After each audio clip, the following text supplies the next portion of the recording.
will only do this today. I usually do this before the online meetings every time, but since we're all here for a few days, I will go through it today, and then yeah, we don't have to go through the same things over and over again. But it's you can always ask me outside of the meeting.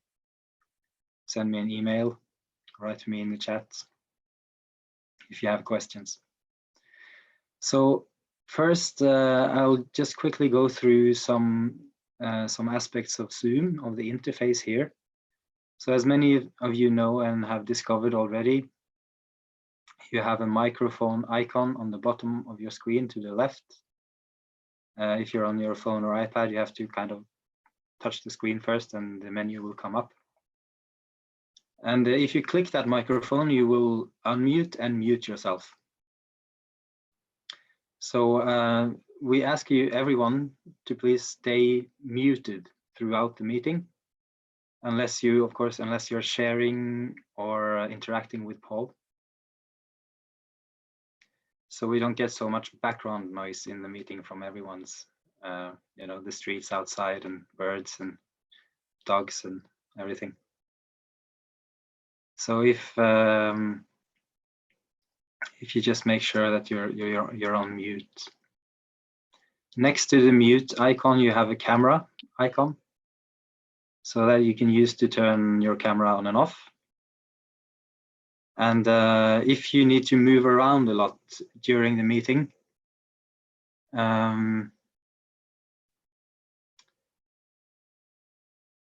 we ask you to keep your camera off, because yeah, so everyone don't need to get a tour of your house, and so we don't create a space of silence and calm in here.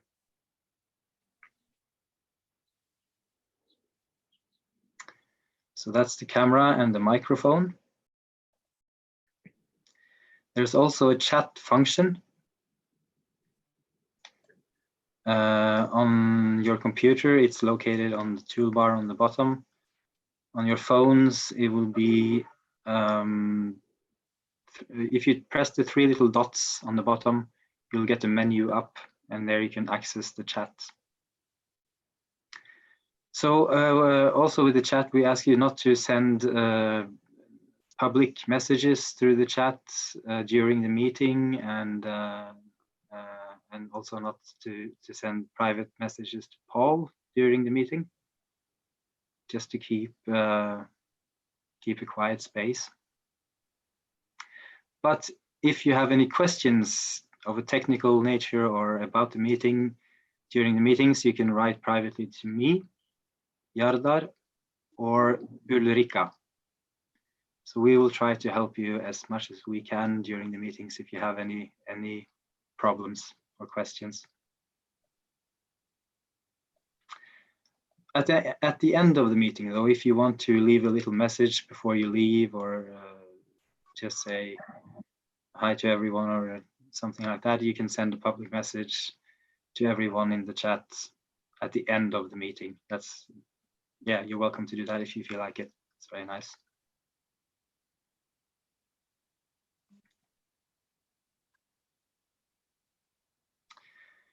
Yes, and then there is the raise hand function, which we will use in these meetings because we're quite a lot of people. So there will be usually a meditation every day at the start of the meeting, and after that it will open up for sharings or interactions with Paul. And if you want to share something or to talk to Paul about something, please raise your hand. And you do that on your computers. You do it by clicking on participants on the bottom of your toolbar. So you click on participants, you get a window up. On the bottom of that window, you have the raise hand function. So you just click raise hand, and your hand sort of will go up on the list, and you will be sorted. So the person who raises his or her hand first will be on top of the list, and then everyone will follow. So yes, of course, you're free to experiment and try that on and off a little bit now if you want to. On your phone, it's again those 3 dots on the bottom. You press that, and you can raise your hand from there. So that's the technical stuff. And again, if you have any questions about that, you can contact me in the meeting, in the chat.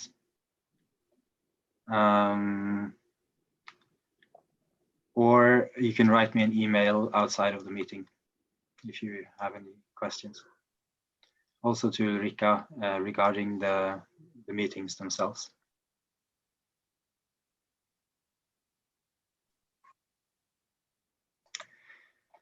So regarding the meeting, this we're online, but please still treat the meeting as a meditative satsang, gathering in truth. So it's not like first and foremost therapy, but this is an opportunity to explore who we are at the deepest level. So we ask you, everyone, to kindly be present and focused and respectful and open to the experience, both for your own benefit and for that of others. Not move around too much, and to stay present when people are sharing these things. Sort of like you would do in a live satsang meeting. And then, as I said, if you want to, after the meditation, when it's open for sharings and to speak, if you want to speak to Paul, use the raise hand function.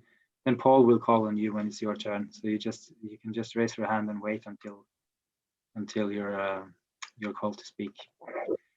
And to make sure the sound is good, if you have a headset, it could be good to use that when you're talking.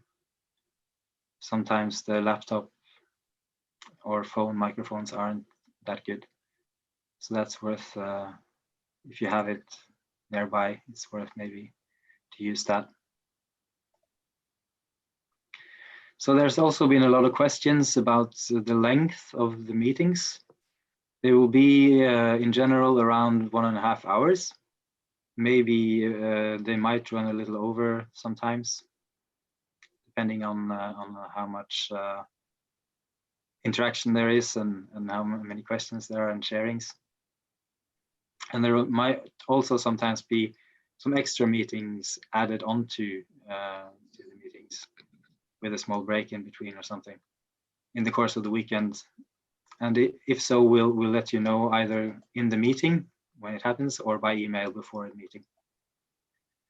And the meetings will always start and end with a period of silence.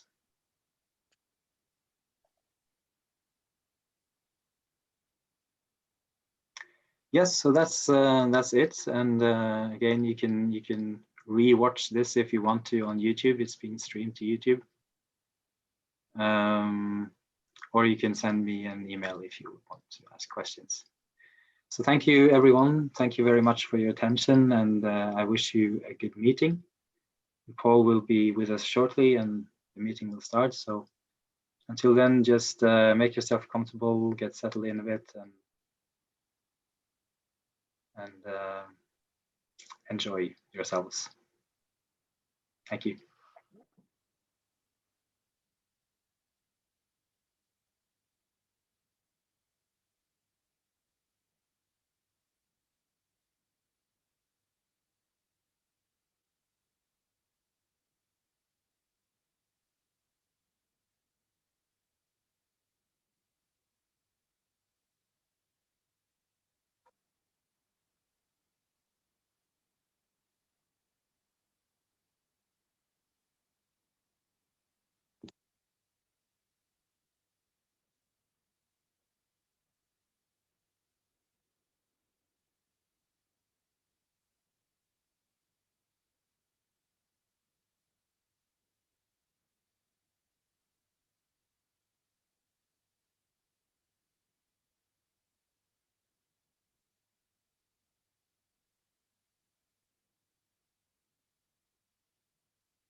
Namaste, good morning. Good morning, everybody.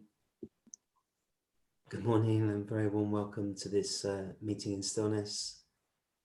Good to see everybody here. Thank you for joining us, joining myself, Ulrika and Yada. It's been a real adventure sorting out all of this technology and finding a way of making this available to the amount of people that wanted to join. So we're almost certainly going to make some mistakes along the way with it. But the main thing is we wanted to give the option to everybody who wanted to join, to give them the option to join. And we really felt to make this available to everybody. So we will do our best with the technology, but we just have to see how it goes.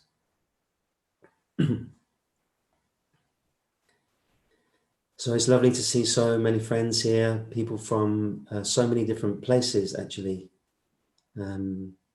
We have people from all over the world in this meeting, which is really beautiful to see. I'm very happy about that. Even some people are joining. It's the middle of the night. It's 2, 3 o'clock in the morning where they are, and they still wanted to join and be part of it. So I found that to be something very, very beautiful.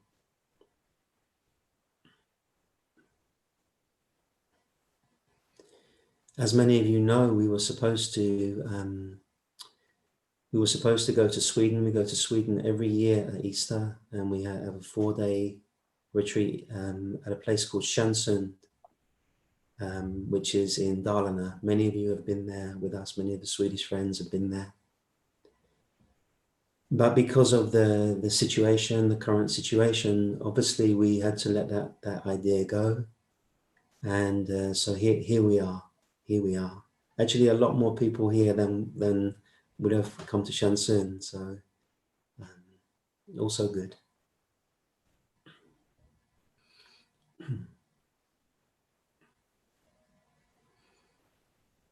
It's kind of unusual because I can see all your faces. I can see all these little boxes, but I'm also sitting in a room on my own. And I'm a very energetic person. I feel people energetically very much.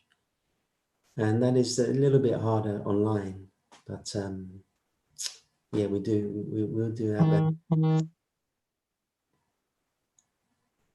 Yes. Try to keep your mics muted, yeah.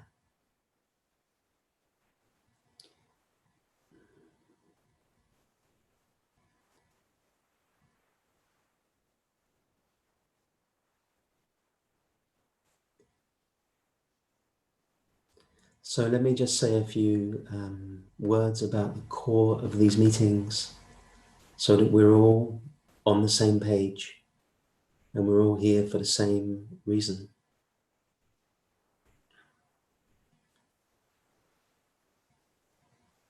The meetings really are to bring about a shift in consciousness within you, to bring about a shift from the personal identity, the person that we take ourselves to be, to a shift into the being, a shift into the deeper being. And the way that I have found to be most powerful for this, most direct for this, and most clear for this is the path of self-inquiry. The path of really looking into the core of ourself. So when we look beyond all of the ideas we've got about ourselves and all of our personal history and conditioning and cultural upbringing, etc., what is here at the very core of all of us? What is the very source of all of us? Who are we truly at the core of ourself?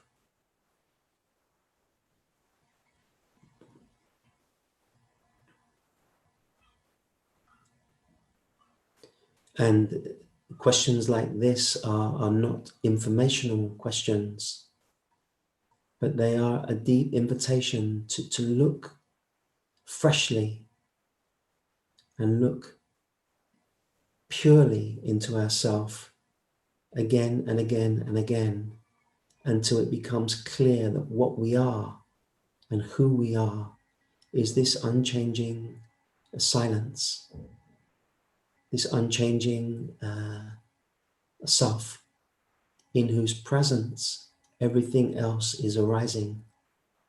All of our humanness, all of our feelings, emotions, all of these things, we're not trying to get rid of them, but we're coming to see that there is a point of untouched clarity within us. And the more we're able to discover that, and the more we're able to honor that, then something inside us begins to shift from the personal identity into the sense of being, which is the natural sense of presence. The natural sense of presence, which is felt in the heart of all living beings. Just this feeling, I am, the natural sense, I am, or I exist. So this shift from personal identity into the being, from person to presence, this is an ever deepening movement within us. This is a movement that will continue to deepen and ripen within all of us. But this journey also from person to presence, it takes place in front of something. That thing, no thing, whatever we will call it, that is unchanging. That doesn't change. It doesn't mature. It doesn't deepen. It simply is as it is. It is beyond all duality. So a journey takes place deeply into the spiritual heart. But that journey is seen by something which is formless, and known by something which is formless. And that formless essence is also at the core of what is being shared.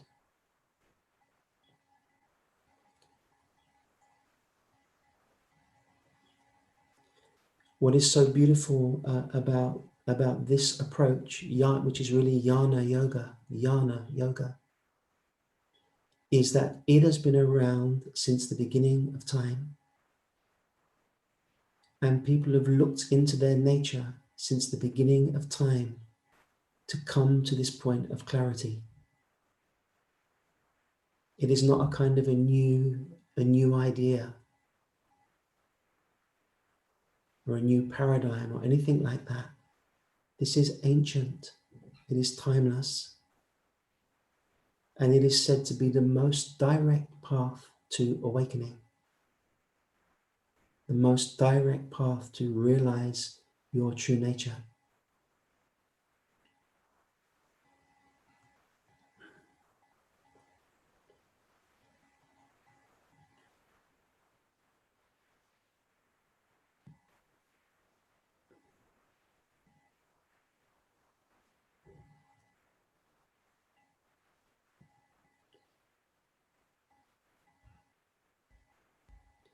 Awakening is not for the person. The person does not awaken, but we awaken from that limited identity, and we awaken to the pure identity, the true identity, true self.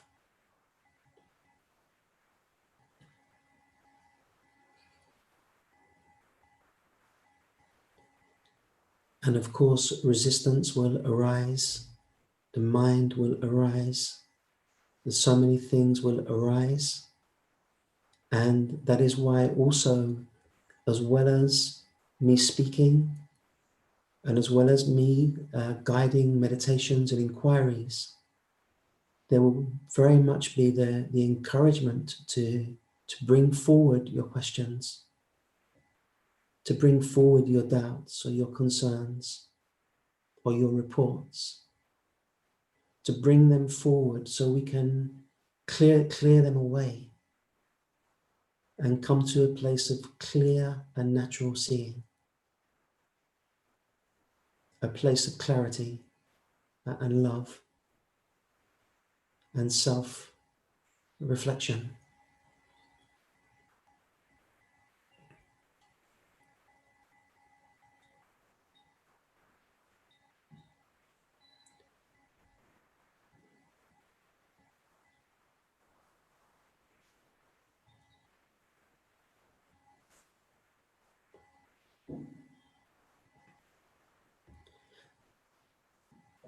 And so in many ways, it is you that make the meetings.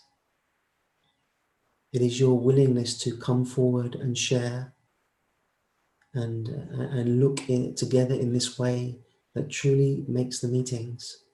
So I very much encourage you to do that if you feel to. But we will begin with a guided meditation, a guided inquiry, a guided looking into our true nature.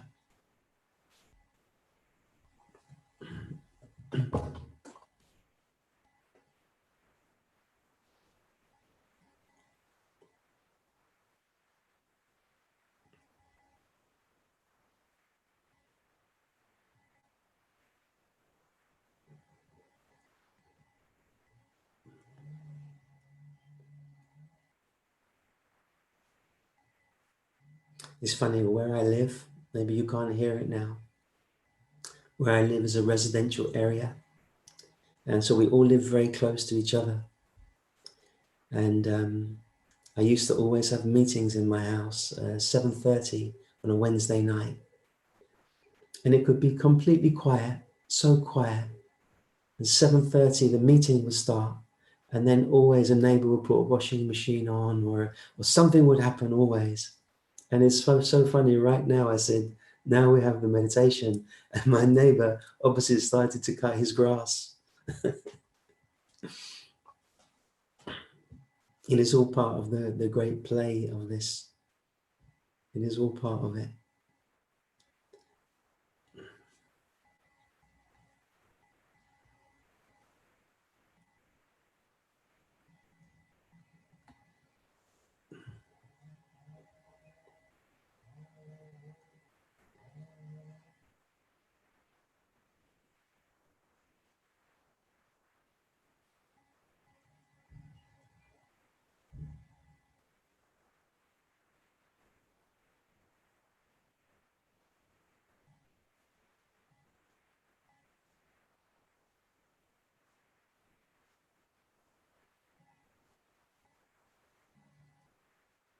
Okay, so just finding any comfortable position in yourself.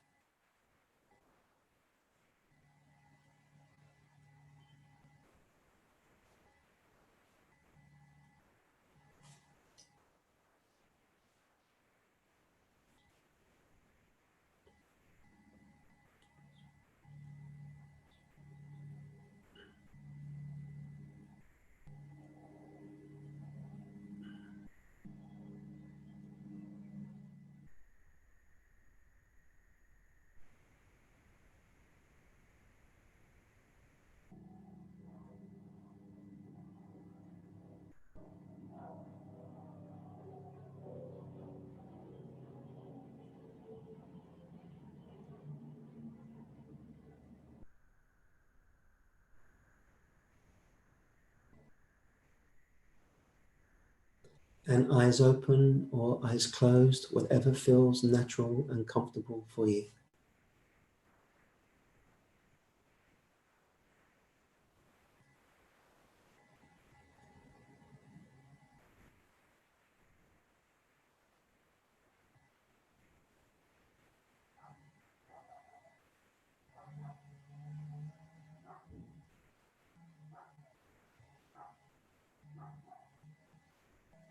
and just becoming naturally still inside yourself.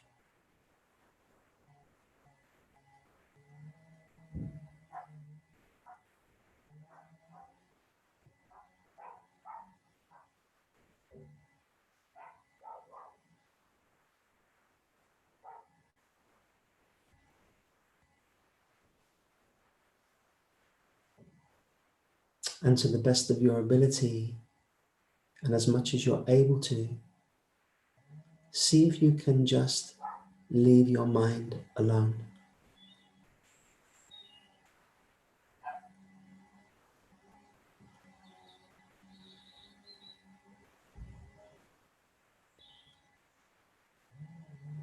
So that even if the mind is active, or the mind is,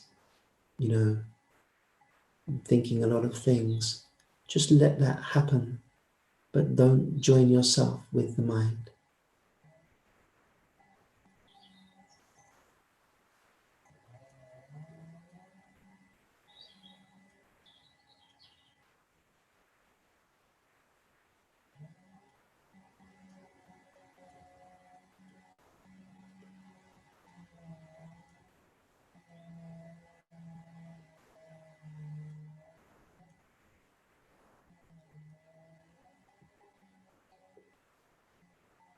And coming into the body, into body consciousness.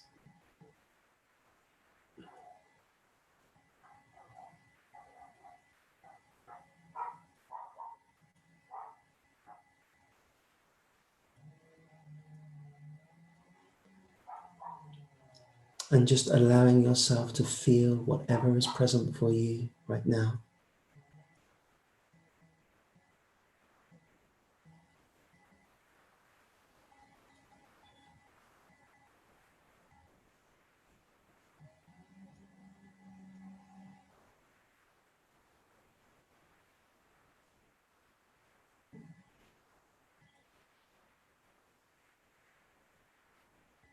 So that you're just opening to yourself as you are.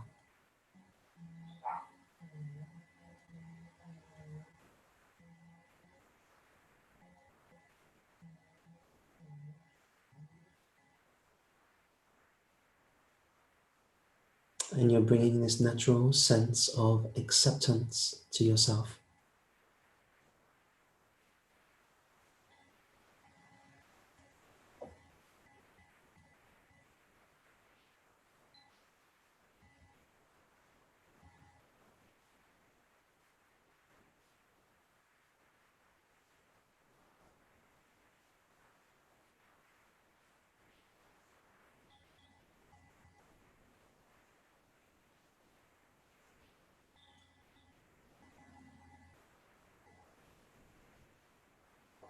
And if feelings or emotions are present, just allowing them to be as they are without grasping at them and identifying with them.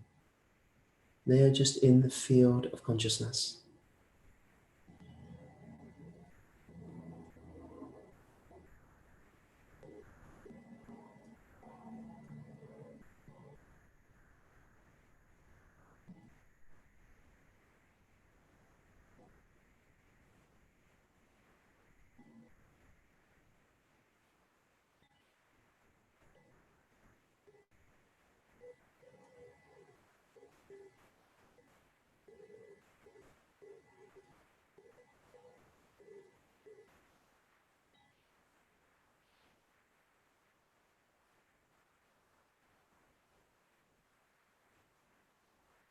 And if you don't grasp at anything inside you,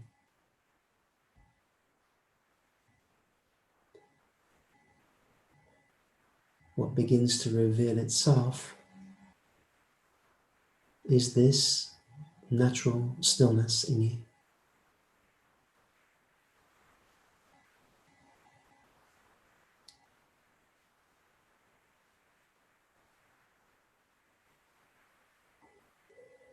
This natural silence.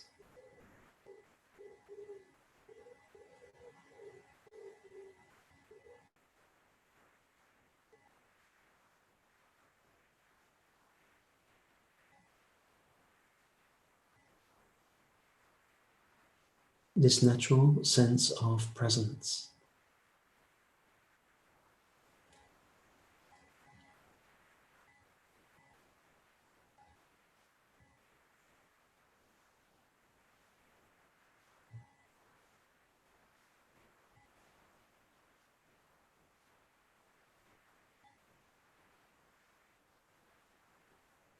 The personal identity arises after it,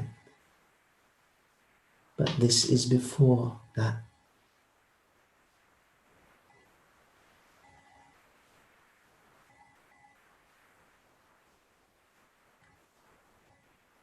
It can be felt as the intuitive feeling, I am.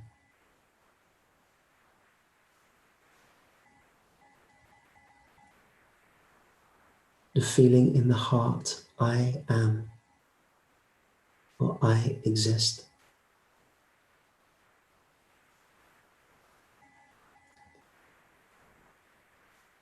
Before that joins up with your nationality, or your profession, or your status.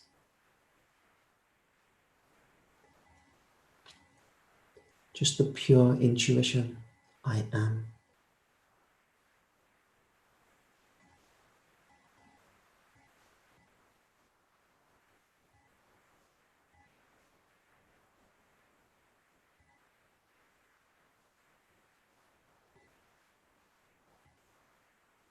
This feeling of I amness, Christ referred to as the stable ground of being inside us.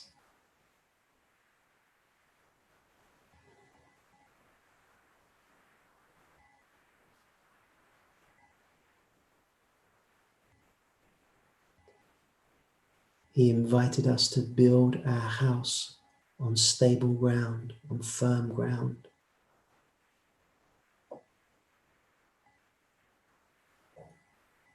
Meaning build our sense of self on this presence.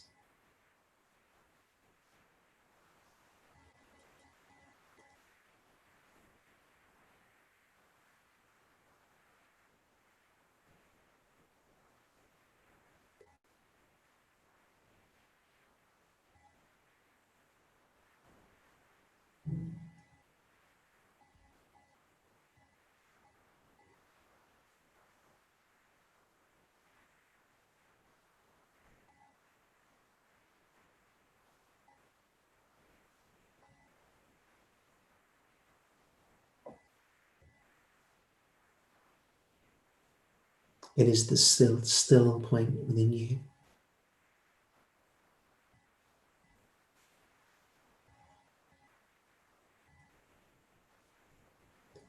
Its nature is great peace.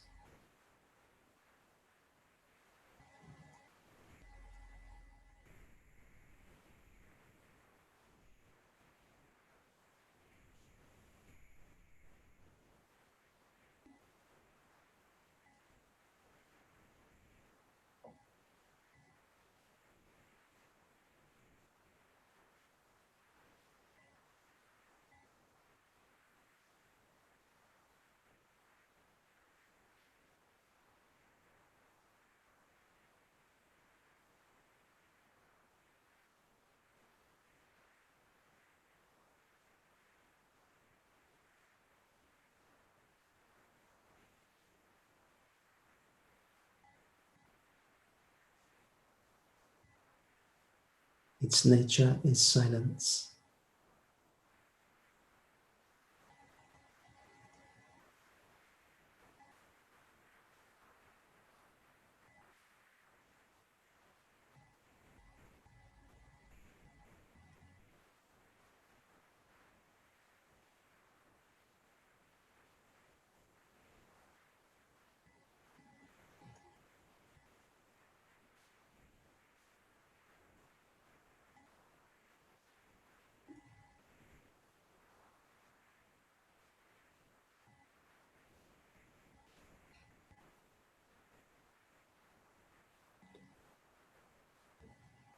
I invite you to come to rest here.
And just for the last few moments of the meditation,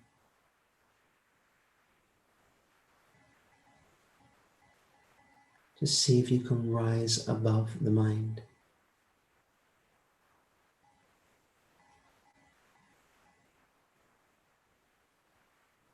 We are not sinking lower than the mind, but we are rising above the mind.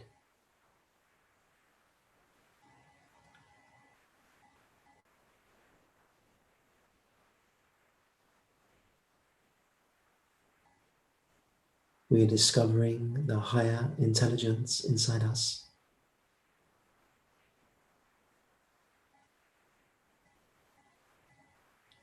The place that gives life to the mind, but it can be without the mind.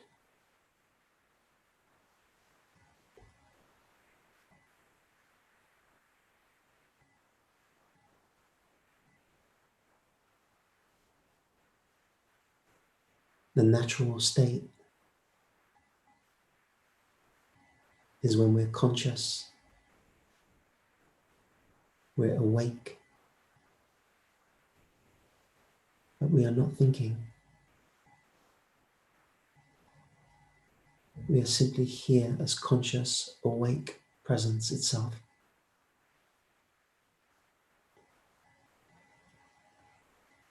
We can use thought, we can use the mind for what it is designed for, practical things. But the mind doesn't define who and what we are.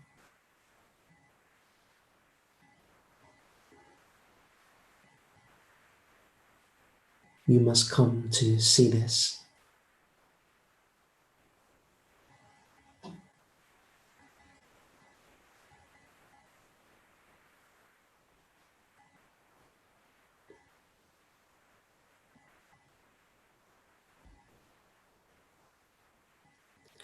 When there is no identification with mind, who are you?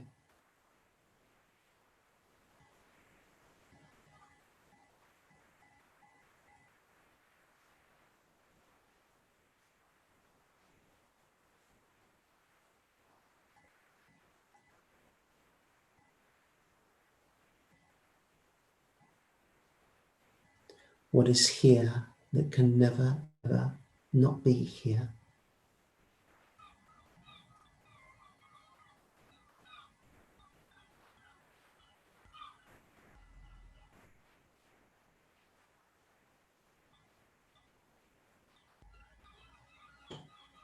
Everything else is moving and changing in front of the unmoving principle.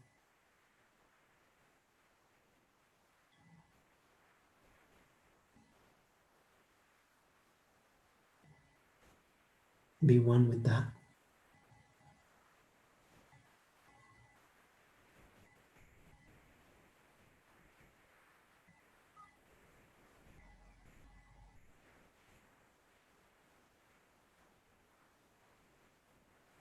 Be one with your true self.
Okay, so please come out of the meditation in your own time, whenever you feel to.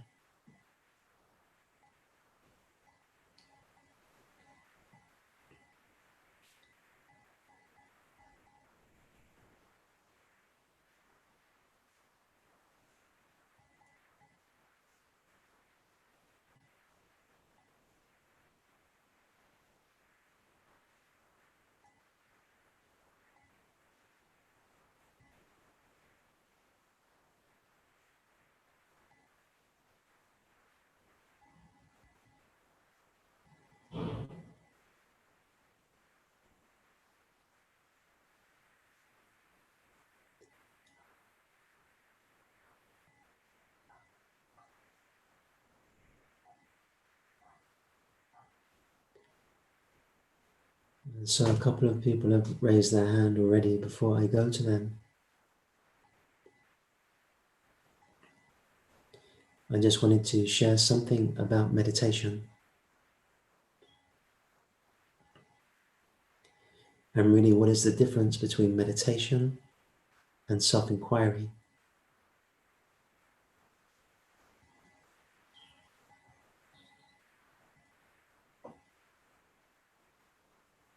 Self-inquiry is to actually look at the meditator.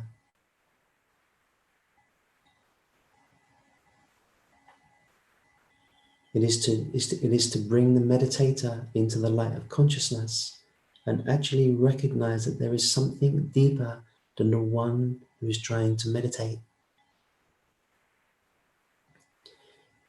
Because if the meditator itself is never brought into the inquiry, then something can hide inside meditation. We may become a very good meditator. We may be able to meditate for hours and hours, but we will not be free. We will not be free. And self-inquiry is really to look into the heart of the I and begin to see that when we distill it down, when we truly look into it, what is I? Who am I? And when we say I, what are we referring to? And you may say, well, it's all these different things, I'm all of these things. And say, yes, you must look closer. You must look at the very root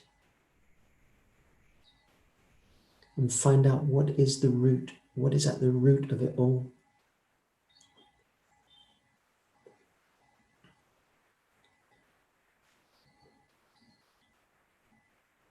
Because ego also can meditate. Ego also can be spiritual, but it will not liberate you. You must be liberated from that.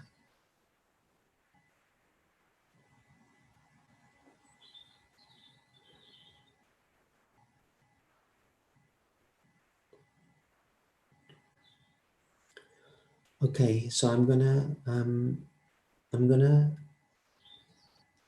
speak to the people with their hands up, and really, when you come to share, then we ask you, if you're sharing, if it's just a sharing, then limit it to a few moments. And if it is a kind of, if you want some interaction with me, then try to make that clear, so I know that you're looking for some interaction with me.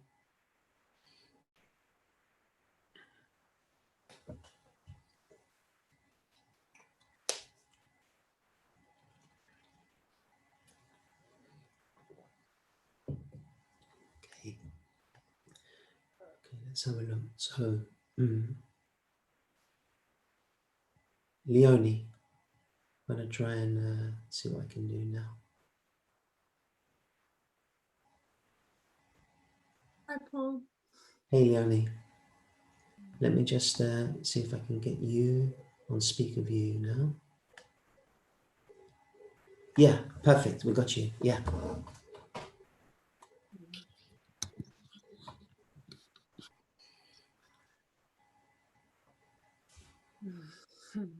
Are you in Spain? Yeah. There's a lot of fear come up around exposing this.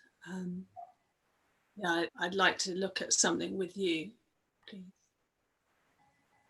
And yeah, we have our grandson, lovely grandson, staying with us. And he's been like a few times, and yesterday, you know, quite intentionally, because he's been with us for a few weeks. And because of the situation, you know, we have no idea how long he's going to be with us.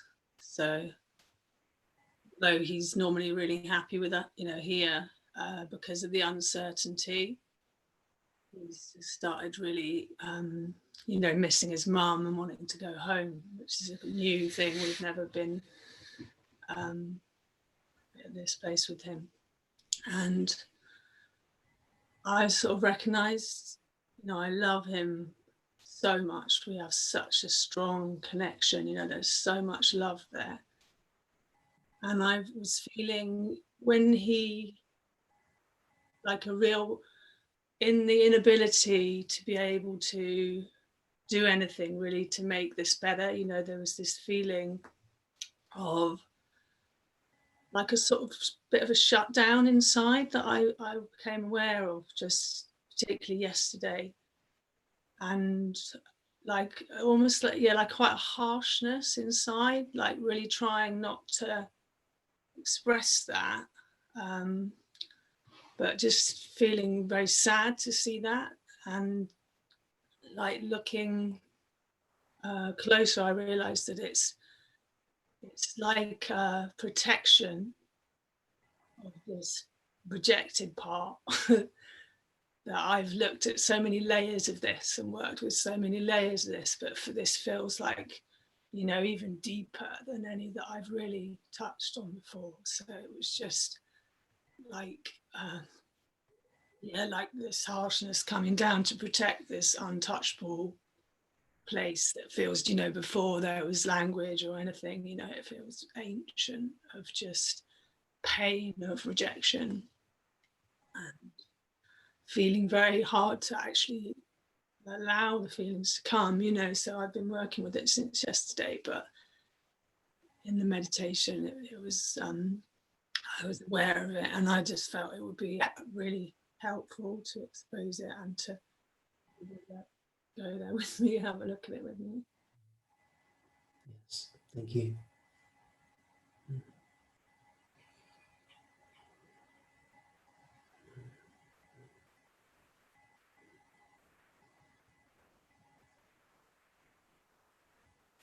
You know, let me just speak a little bit generally, and then I'm going to come back into more personal, specific with you.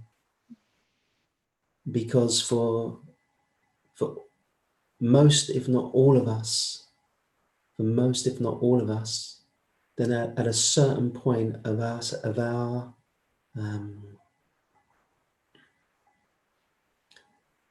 growing up, of our maturing, then on some level, something has come into us to protect our vulnerability and to protect our sensitivity and to protect some very raw emotional feelings inside us. And I know this because for many years I was a school teacher, and sometimes I used to see the kids when they were very young, then I would meet them when they're a bit older. And I'd remember this really sweet, innocent child when they were young, and I'd see them when they were older, and I could see that something else had sort of come into them, and to protect their openness and their sensitivity and their vulnerability. And as we begin to meditate and as we begin to look into ourselves more deeply, then what is going to happen is, again, all of these feelings inside us, of these deeply human feelings of, you know, the fear of rejection, the fear of abandonment, the fear of not being good enough, the fear of being unlovable, the fear of not knowing if we're who we are, if we're a good person, all of these things begin to arise in us. And for most people, the moment these feelings of vulnerability and sensitivity are arising, immediately the other part of ourself, we could call it the protective layer or the coping strategy, that comes in, and again, it kind of closes our heart, but it keeps us safe. It comes in as a coping strategy. It closes us down, but it keeps us safe.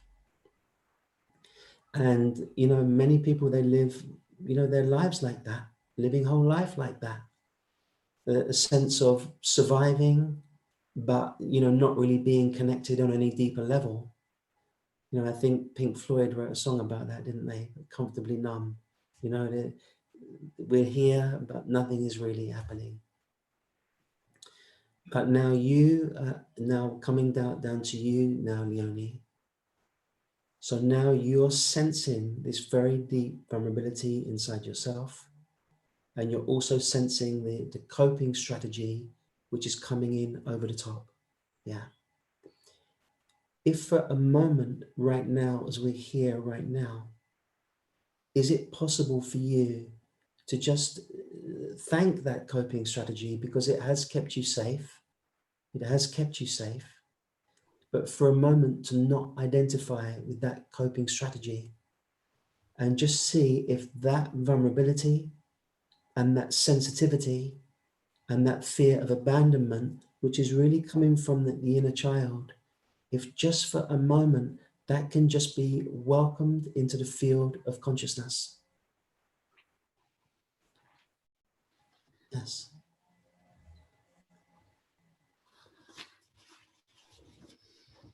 Yes. And can that be welcomed into the field of consciousness, sort of feeling, the feelings which I'm sensing are coming from the little girl inside you? Yeah. That little girl who was fearful, who feared abandonment, who feared rejection, who feared nobody being there or understanding her. That part of yourself, can that part now just be allowed to arise? So you're welcoming little Leonie into the field of consciousness. Yeah.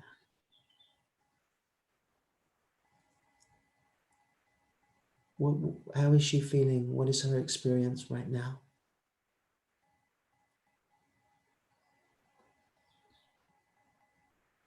Yeah, just a total abandonment and grief. Yeah. Yeah. So the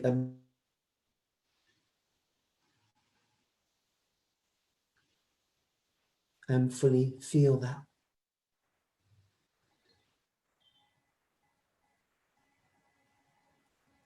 A sense of grief, sense of abandonment is there. Is it possible to feel those feelings without becoming lost in identity there and giving it to the mind? So we're just feeling these deeply human feelings.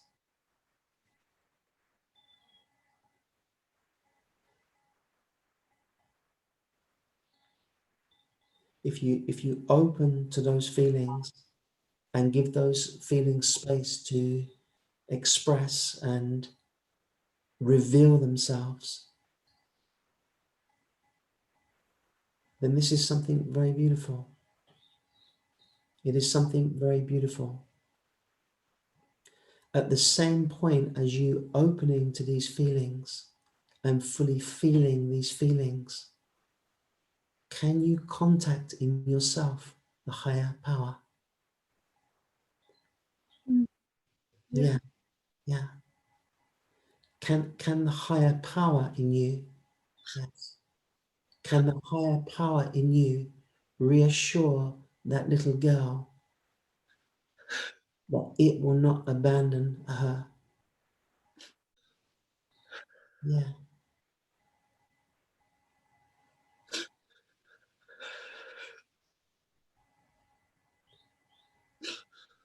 So it's like the higher power becomes the loving parent to that wounded inner child.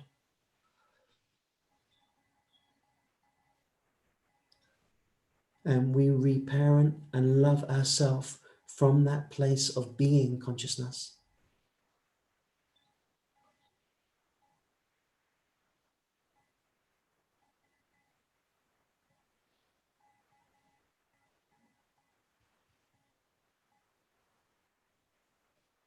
What is happening for you now?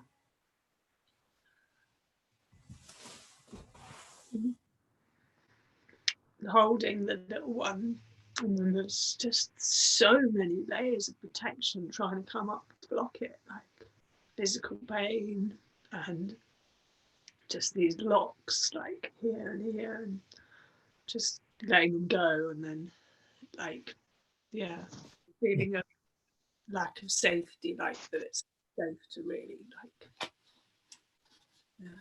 Yes. We very much encourage you to be very gentle with yourself. Very gentle with that sweet little vulnerable girl. So you're just approaching her very gently and with a lot of compassion, and really respecting her limits. So you're not trying to push through anything. So she is being welcomed just gently and slowly at her pace. At her pace. Yeah, that's what I feel as well. There's this impatience as well that comes, that's trying to like rush it. Yeah. Yes. That is also maybe part of the coping strategy the mechanism. Yeah. Yeah. So again, you're noticing that tendency to try to rush it or make something happen, which is not really in harmony with the universal flow. And the universal flow is much gentler. It's a much more natural unfolding.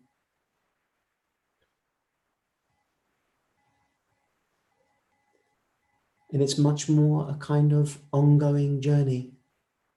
There is not a kind of end point. It is an ongoing journey of truly embracing our humanness, everything that it means to be human, with all of the feelings that go with it. But at the same point, realizing and recognizing that there is this light of consciousness. And it is this light of consciousness which gives us the ability and the potentiality to fully open to our humanness and feel all of it. To feel all of it. Because the more we're able to feel and the more we're able to open to ourselves, then the more depth there will be in us.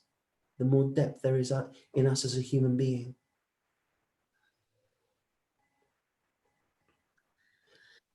You know, in one way, it's so very beautiful what is happening for you, because the little girl is revealing herself again to you in a way now that she can be held by the higher power. Maybe she has revealed herself many times, but she has recognized that actually, no, this cannot be held. And then the coping strategy comes in. But now it's almost like there is a space inside you and there is an openness inside you where you're able to fully embrace her. And just very gently, very, very gently, with love, with compassion, with gentleness. And you can speak to her. Tell her, I'm here for you. I love you. I will not abandon you. I love you, my precious child. And bring that beautiful little girl, bring her back into the field of conscious being. So she's no longer separate from that.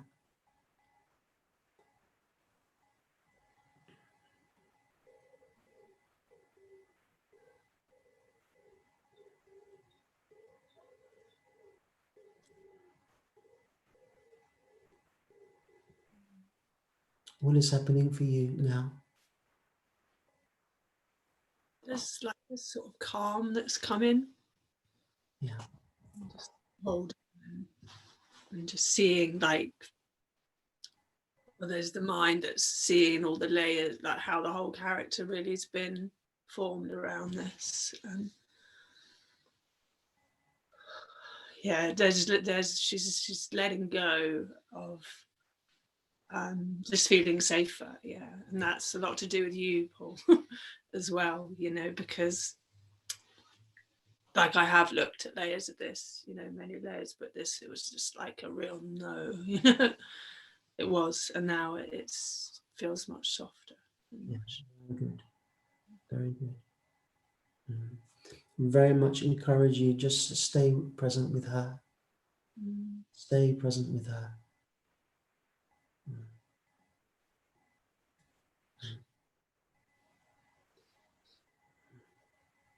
Yeah, there's this real extra incentive right now, because, you know, I want more than anything, you know, to be able to really meet my grandson, you know, in his grief. And this, yeah, now it's for him as well, you know, so it's even more important and more very, like, real, you know, this is really important.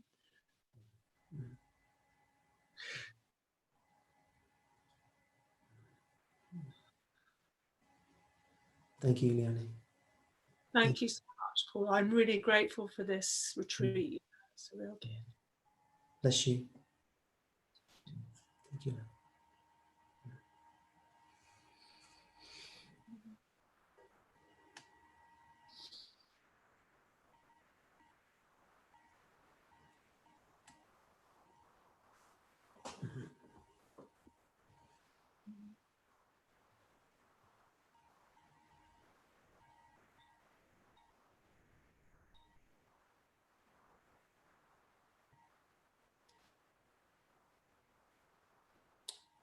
It's very good that we get the opportunity to speak about this part of spirituality as well. The part which, for many of us who have got wounded inner children inside us, that can be part of the conversation of awakening, so that we begin to open to those wounds and those difficult parts of ourselves, but we bring the light of consciousness there. And that is bringing about the greatest healing. And I myself have worked through a lot of trauma myself, a lot of inner child work myself, and there are many very good methods out there for that. And there are many good therapists for that. Also, Ulrika is a fantastic therapist for that. But the greatest healing comes when we begin to reparent ourselves from this higher power. It's almost like the beingness becomes our parent. And that beingness is unconditional love. It is unconditional love. And if we can access the beingness inside us, it will give the child inside us space to fully reveal themselves to us, because the child will feel safe enough for that.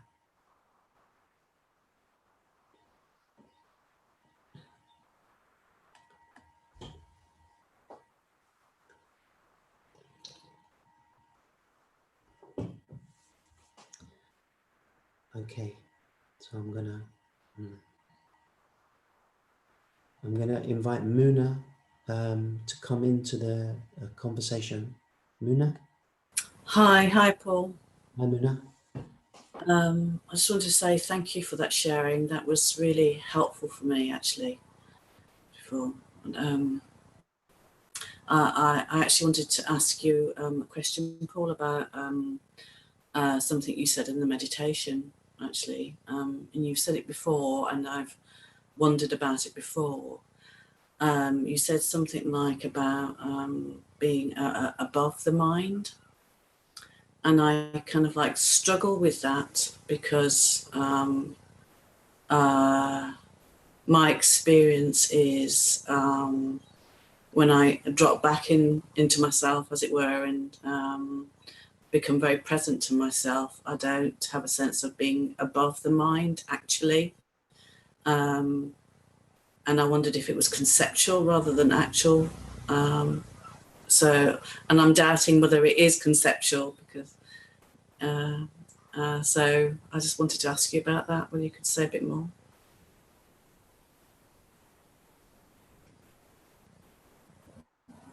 Thank you, Muna. You know, sometimes I'm using words and expressions to speak about things. And one expression that I do use sometimes is that we are rising above the mind. Now, what do I mean by that? Well, most people, they are identified with mind, most people. And the only kind of break they ever get from the mind is dropping below the mind, you know, having a few drinks, you know, overdoing anything, which will kind of drop you below the mind. It will kind of numb you out, watching loads of TV, spending loads of time on the internet, any activity which will kind of, you know, do it too much and it will kind of numb you out. And that feeling of numbness might feel like, okay, now finally I can switch off, because we kind of dropped into a kind of, yeah, we've just you know, we've just gone below the mind. When I speak about going above the mind, I'm speaking about discovering an intelligence which is greater than the mind. I'm speaking about discovering that principle inside us which can witness the mind. It can be aware of the mind, but it also can be here without the mind. And many times I'm saying that the awake state is simply when we're here, when we're conscious, but we're not thinking, or if thought is there, we're not identified with thought. That is the awake state. When we discover that intelligence that is greater than the mind. So if I say higher than, it is not a kind of a going out and above, but it is just an expression. I could also say deeper than the mind. I may also use the expression, we're going deeper than the mind. I may also say, we're going beyond the mind. I may also say, what is a space of no mind? So I may use all of these different expressions interchangeably. All they mean is when you come into that place inside yourself where the mind is no longer master, where we discern the difference between ourself and our mind. And then mind can be a very useful tool. It is a very useful tool. It's an incredible tool. It is an incredible tool for the practical day-to-day things in our life.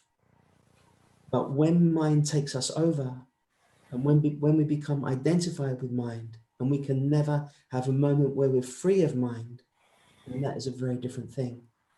So then we must begin to discern the difference between our beingness and our mind.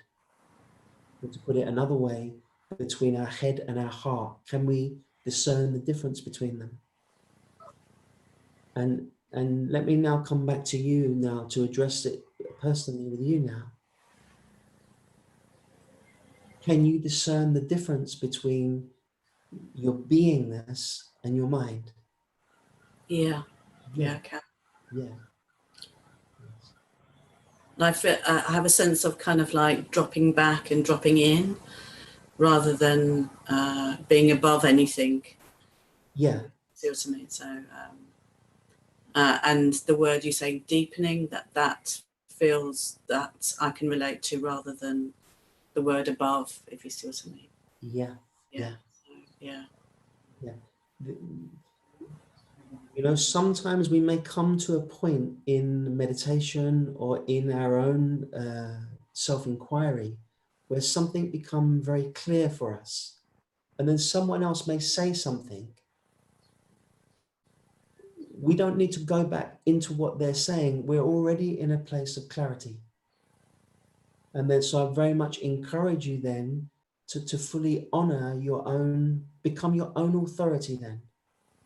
Because you say, no, I know the difference between my mind and my being. And maybe you come to that place inside yourself where you're just resting in being. You're just resting in being. When you're resting in being, naturally, sense of peace is there. Yeah. Naturally, a sense of harmony is there. Naturally, a sense of well-being is there. Yeah. Then someone says, oh, you know, you haven't gone above enough or something like that. If it doesn't need to pull you back into that. It's almost like you're just now becoming your own authority. And experientially, you have tasted that now. You have tasted the difference between the mind and the being. And for most people, they have not really tasted that. So they don't know the difference. But the minute the beingness begins to reveal itself to us, then we do have a choice. Up until that point, no choice. We're just going along with our conditioned thoughts, conditioned feelings, conditioned habits. The moment that the higher power reveals itself to us, then we do have a choice. And our choice then is to choose the being as much as we're able to. At a certain point in our evolution where the beingness becomes stable inside us, and when we say I, we are referring to the being, we may even be able to come to the point where we see even the beingness, as beautiful as it is, and as pure as it is also arising against a kind of background of unchanging awareness. And this unchanging awareness is present whether we're in the mind, whether we're identified with mind, or we're identified with being. The awareness is choiceless. The awareness is here by itself. When that becomes clear for us, we have recognized both the dynamic expression of consciousness, which is the being, and the unborn aspect of consciousness, which is the awareness self. One is love, the other is wisdom. One is a dynamic expression of our life, the other is unborn, unmanifest, yet it is here. It is here. And when that becomes clear for us, then it's almost like something is moving between the beingness and the pure self. It is said the beingness is like a kind of bridge between the personal identity and the pure self. And, as this becomes clear for us, then we begin to see that what we have been seeking, what we have been looking for, what we've been trying to get, it has always been here as the subject. It has always been here, that natural consciousness, which is simply here by itself. In front of this consciousness, so many other things are playing out, but the consciousness itself remains unchanging. And Sri Ramana Maharshi, he said his whole teaching was find the seer. Can you find the seer? Most of the time, we are kind of fascinated by what is appearing on the screen of consciousness. But here in satsang, you're being invited also. What is the screen? Be conscious of the screen. Be conscious as the screen. So then you begin to discern that there is something here by itself. It can never change. It can never move. It is not subject to any conditions. It simply is as it is. And when this becomes clear for us, we begin to see that awakening is not an adding of things. It is not a getting more things, but it is a letting go of all the things that we're not. until what remains is just the pure recognition of the self.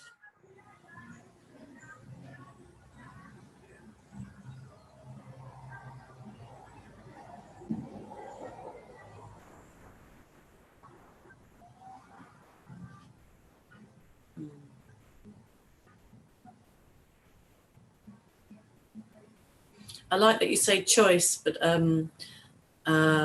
sometimes it really doesn't feel like a choice when there's a lot going on.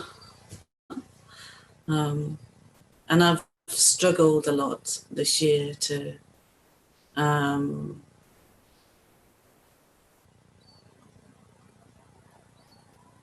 not be in all of that, I guess.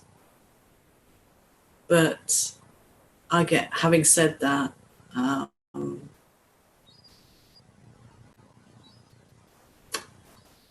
like stepping out of that, as it were, and coming back to myself has been easier than it has in the past. It's not like starting all over again on the journey, but it feels more difficult. I don't know, it's because I can become more aware of it now when stuff comes up. I don't know whether I'm just becoming more aware of it or whether it's stronger. I don't know, but that's just my experience, I guess. But Yes. yeah, and it doesn't feel like a choice. I guess that's what I'm saying. Yeah. As you're sitting here right now, the awareness is functioning in you, isn't it? Yeah. Is that a choice? And you decide against that happening? No, yes. No. That is choiceless. Choiceless awareness is here. In front of that right now, as you're still and conscious and present in yourself right now, is it possible to choose the beingness in front of you right now?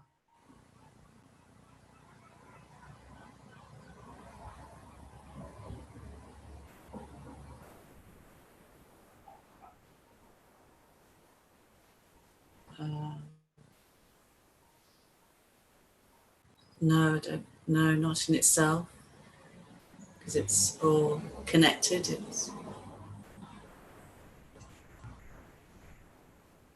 It just feels like a attention. Like, where do I put my attention? Yes. But it's still there, present. Right now, for a moment, right now. Normally we're putting our attention on an object. But right now, as you're sitting here right now, can attention just rest in itself? It's not going to an object. Right now, attention is just resting in itself. Yeah. What is the experience of that?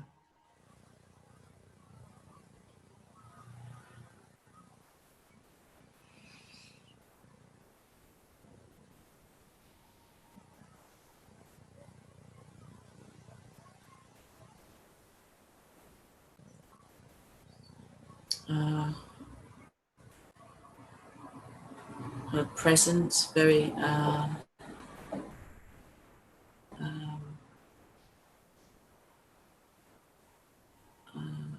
don't know what I have the words for it, actually. Yeah. Maybe we come to a point where there aren't words, but there is just the experience of when the attention doesn't go out to objects, but it rests inside itself. There is just the experience of actually deep stillness with that. There's a deep stillness in that. For most people, attention is our most precious power, because where we put our attention is usually where our interest is. So now I'm saying we'll just let the attention rest inside itself. And immediately there is a feeling of stillness in that, Yeah. a sense of presence in that. And I also want to say, I also have to say that there is that inside us which knows the movement of attention. That which knows the movement of attention. What is the position of that? We may say, my attention was very lost in objects today, or my attention was resting very deeply in myself today. We say, my attention. What is it that even knows attention now? Something even more subtle than attention. It is not an object, yet its power of perception knows attention.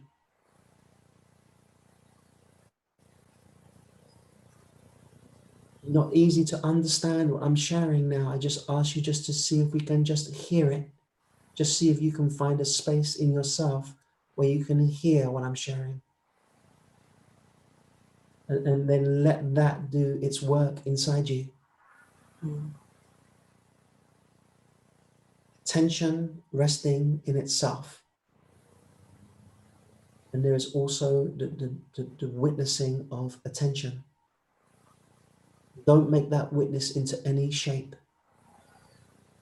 That witnessing is just taking place by itself. That is choiceless. And that choicelessness, that is the pure self.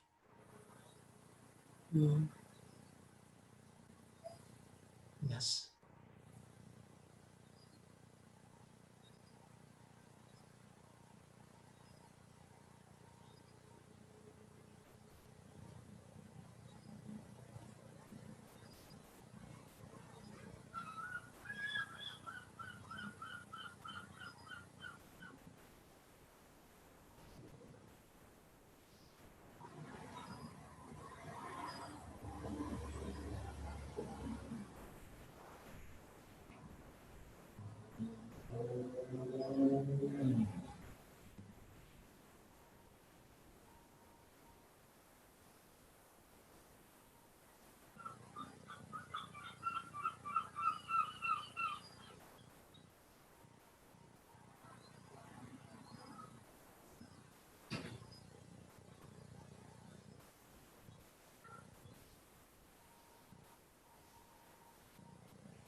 Okay, Muna. Okay, thank you very much. Thank you so much. Thank you. Thank you.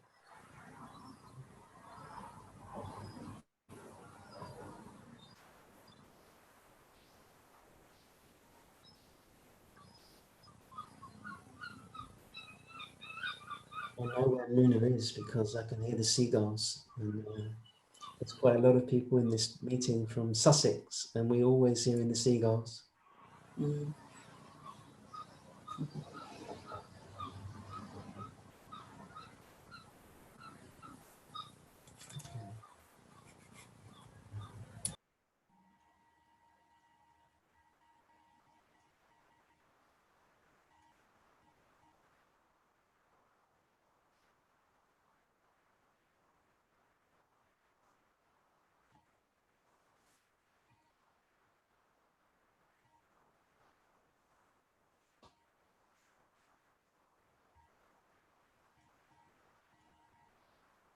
We can take one more before we always end the meetings in silence. So we can take one more sharing if somebody feels to come up. You'll be welcome.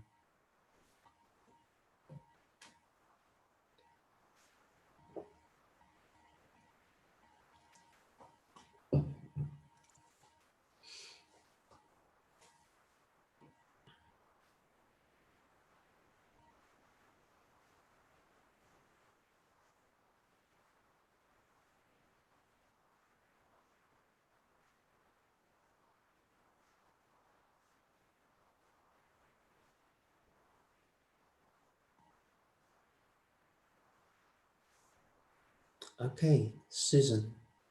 Susan, great. I wanted to speak with Susan, so this is going to be very nice. Hi. Hey, Susan. Hi. Hey. It's Quite nice to dark. see. It's quite dark where you are. Yeah, it is. But I'm in US, right, in Seattle. So it's I'm here. Yeah, it's nice Can to. I just share with the group something? Because Susan Yeah, messaged me just, was it yesterday? yeah, Yeah. like a couple days ago. Yeah, And we used to know each other maybe 20 years ago, I think, wasn't it? yeah, yeah. Yeah. And we used to go to Buddhist festivals, and we would see each other at Buddhist festivals every year. And then I think it was just last night or the day before, I got a message from Susan saying, "Oh, you know, I just saw your meeting online or something, and so here you are. So great to see you, Susan. I can't see your face very well. Maybe, No, I know. but I you're try in to turn America. on the You're in lights here, America, but aren't you? yeah, Yeah. What time is it there? it's like 3:30, I think, somewhere around 3:30 in the night. Wow. Okay. Okay. Yeah. So yeah, and that's actually also what I wanted to talk about, because in the Tibetan Buddhism that we were in, you know, there's like the whole Pure Land concept, and there's so much theory, you could say, but it's like it seems so true, like, and you become all knowing when you're enlightened, and it's almost like you get these miracle powers, right, where you know all your karma and everybody's karma, and how it all, you know, and it just, so can it really be so simple just to be resting in your consciousness and not know anything? I mean, you know, from a different, you know, life in a different way, but you don't know everybody's karma. You don't even know your own, or, you know, when you, that has nothing to do with that, right?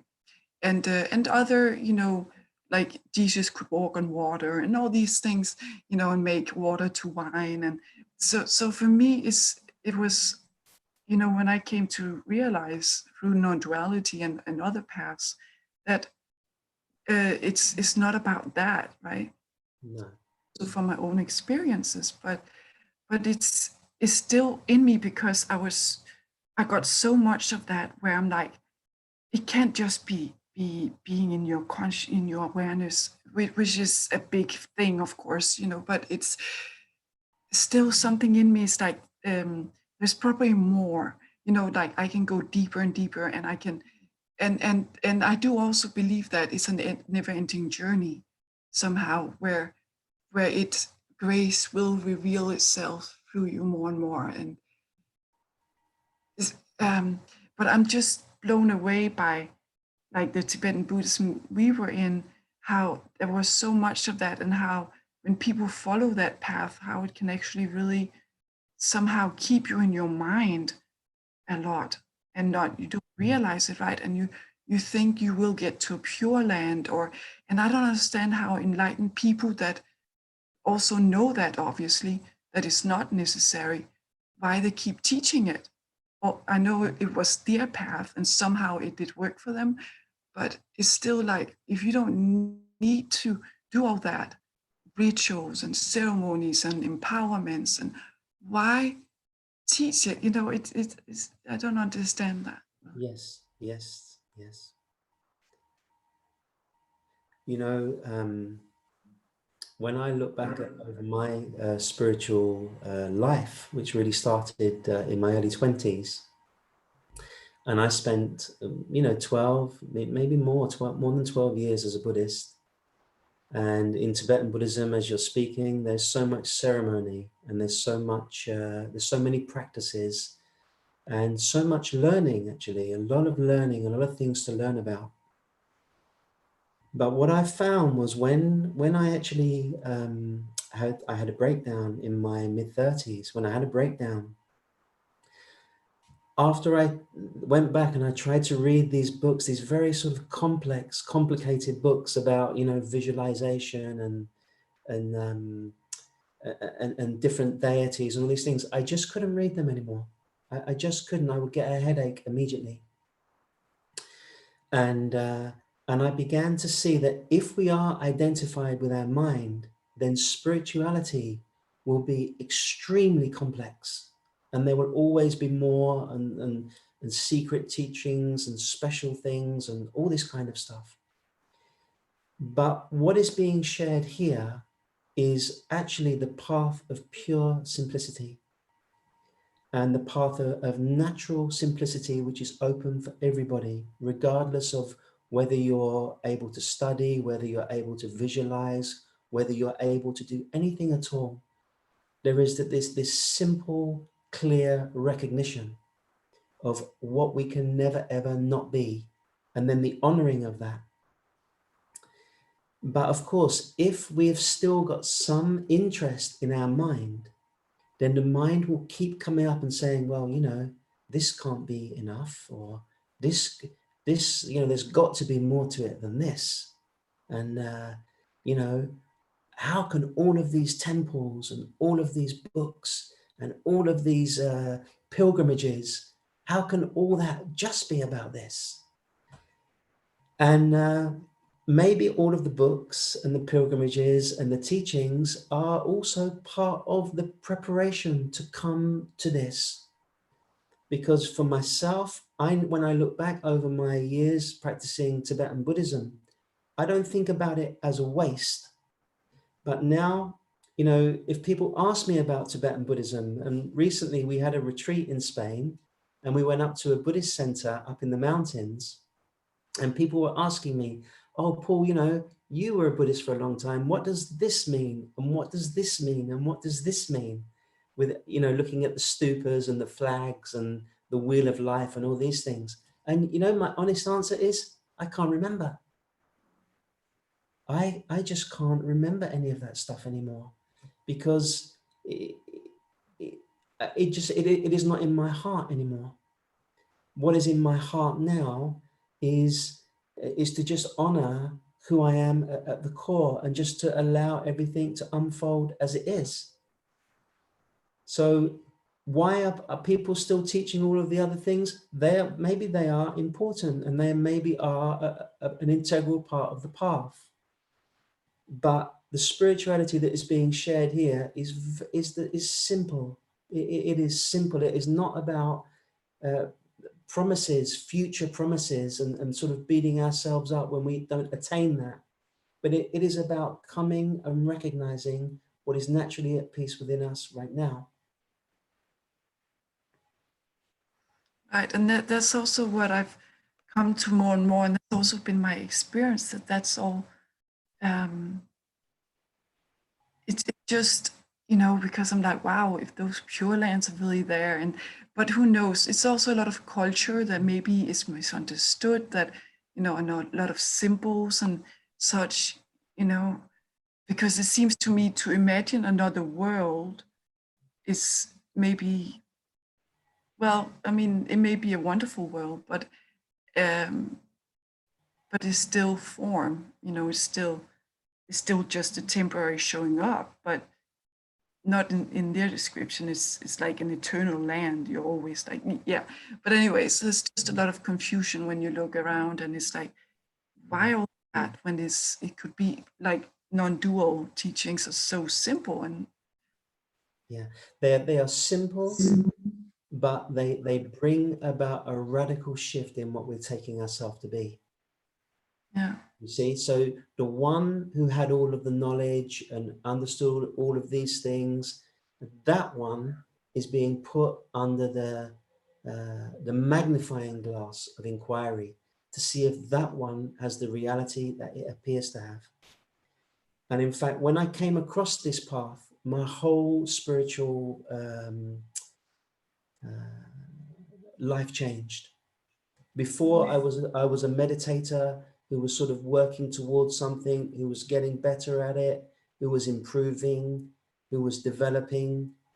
But when this recognition came, It's more like you're starting at the end. Rather than starting at the beginning and working your way up, you're starting at the end and shining the light of that recognition back on everything else. It's a complete reversal of everything we thought it was.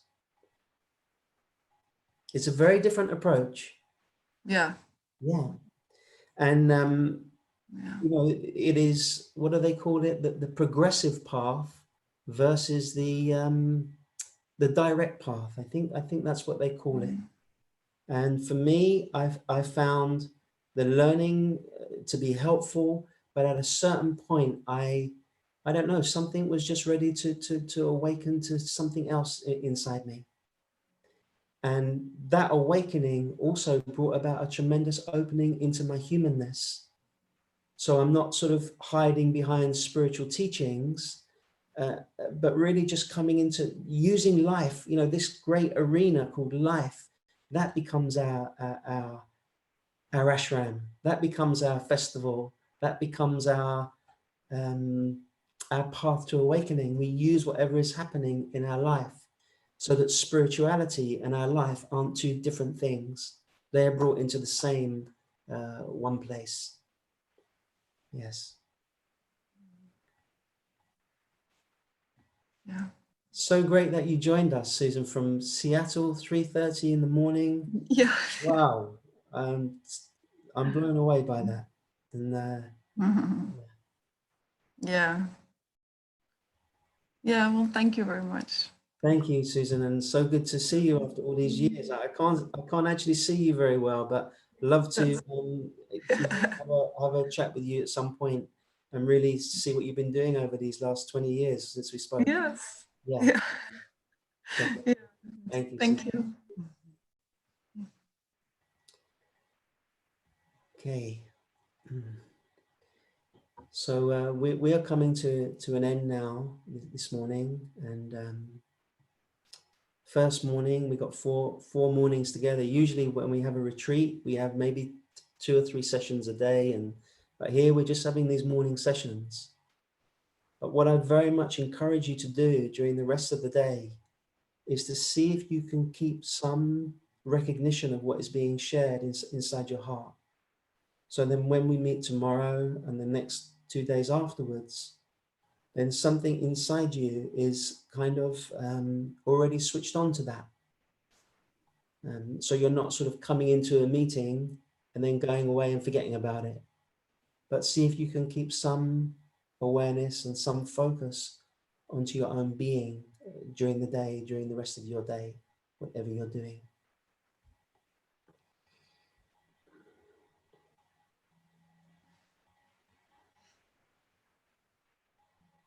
So we always like to end these meetings in silence, and people can stay as long as they wish or leave whenever they wish.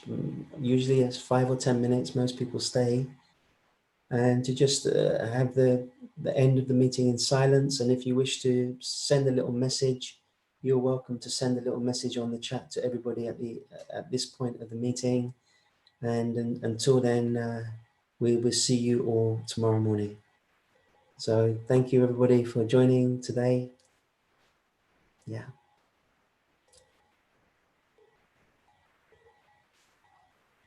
Lots of love to everybody, and see you tomorrow. God bless you.